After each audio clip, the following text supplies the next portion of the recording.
Students, आज हम discuss करेंगे output through print function. Last video में हमने देखा था कि हम इनपुट कैसे लेते हैं, हम इनपुट फंक्शन से। तो अगर हमको आउटपुट डिस्प्ले करवाना है तो उसके लिए हम यूज़ करते हैं प्रिंट फंक्शन। अब सबसे पहले प्रिंट फंक्शन की तीन खास बातें क्या है। प्रिंट फंक्शन हमेशा हर वैल्यू को स्ट्रिंग में ही कन्वर्ट करता है। दूसरी मोस्ट इम्पॉर्टेंट बात कि प्रिंट फंक्शन में कॉमन सेपरेटर क्या होता है, स्पेस होता है।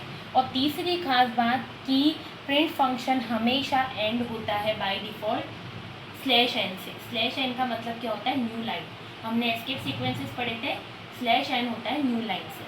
तो ये तीन खास बातें हैं प्रिंट फंक्शन की। अब हम इसको यूज़ करने का तरीका देते हैं। Syntax, print as it is आएगा, पैरेंथेसिस ओपन होंगे, ऑब्जेक्ट्स, यहाँ पर ऑब्जेक्ट्स आएंगे। जो भी आपको प्रिंट करवाना है वो आप डबल कोट्स में लिखिए, कॉमा सेपरेटर, आपको जो भी सेपरेटर देना है, कॉमा देना है, या आपको कोई सेपरेट स्ट्रिंग देनी है तो वो आप दे सकते हैं एज अ सेपरेटर।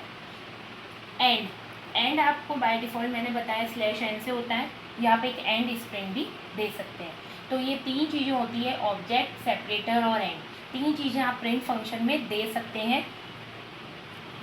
कंपलसरी नहीं है देना प्रिंट फंक्शन में। अगर आप प्रिंट फंक्शन को खाली भी दे सकते हैं, प्रिंट फंक्शन में केवल ऑब्जेक्ट भी दे सकते हैं, केवल सेपरेटर भी दे सकते हैं, या केवल एंड भी दे सकते हैं। तीनों को लिखना हमेशा कंपलसरी नहीं होता।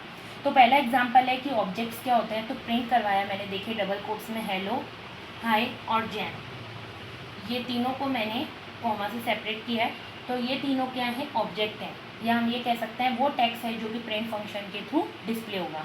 अब मैं इसको प्रिंट करवाऊँगी तो क्या आएगा, हेलो, हाय और जैन, ये प्रिंट होकर इसका आउटपुट आ जाएगा। फिर हम चलते हैं सेपरेटर पर कि सेपरेटर क्या होता है। तो प्रिंट किया मैंने, यहाँ पर प्रिंट फंक्शन यूज़ किया, पैरेंथेसिस ओपन करें।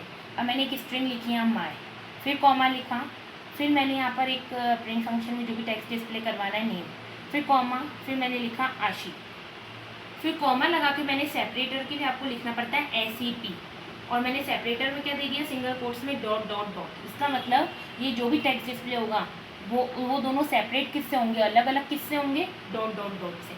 अब इसको हम डिस्प्ले करवाएंगे तो देखिए माय के बाद डॉट डॉट आ रहा है, नेम के बाद डॉट डॉट आ रहा है, और आशी लास्ट में ख़त्म हो गया, तो आशी के बाद वो सेपरेटर नहीं लगेगा।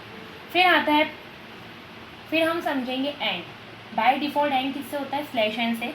अगर आपको किसी और से भी एंड करना है तो कैसे एंड करेंगे। प्रिंट फंक्शन स्टार्ट किया, माय नेम इज़ अमित, मैंने यहाँ लिख दिया माय नेम इज़ अमित, जो टेक्स्ट है वो डिस्प्ले होगा ये, और कॉमा करके एंड में लिख दिया $। और हमेशा याद रखना, चाहे एंड यूज़ करो चाहे सेपरेटर यूज़ करो, आप जो भी दे रहे हो वो सिंगल कोट्स में आना चाहिए। मैंने कहा ये एंड किससे होना चाहिए, $, के साइन से। और फिर मैंने प्रिंट करवा दिया आई एम 14 ईयर्स ओल्ड। इसका मतलब माय नेम इज़ अमित और आई एम 14 ईयर्स ओल्ड, ये दोनों सेंटेंस के बीच में एंड लगाया है, तो ये एंड किससे होगा, $, से होगा। अब इसको प्रिंट करवाते हैं, माय नेम इज़ अमित, ये सेंटेंस है, ये एंड किससे हुआ है, यहाँ $, से। फिर प्रिंट हुआ आई एम 16 ईयर्स ओल्ड। ये प्रिंट फंक्शन की कुछ खास बातें हैं कि ये तो सिंटैक्स है, ये सेपरेटर है, ये ऑब्जेक्ट है और ये एंड है।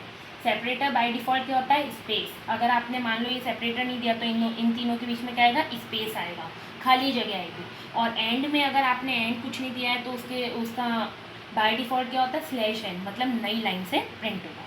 Thank you so much.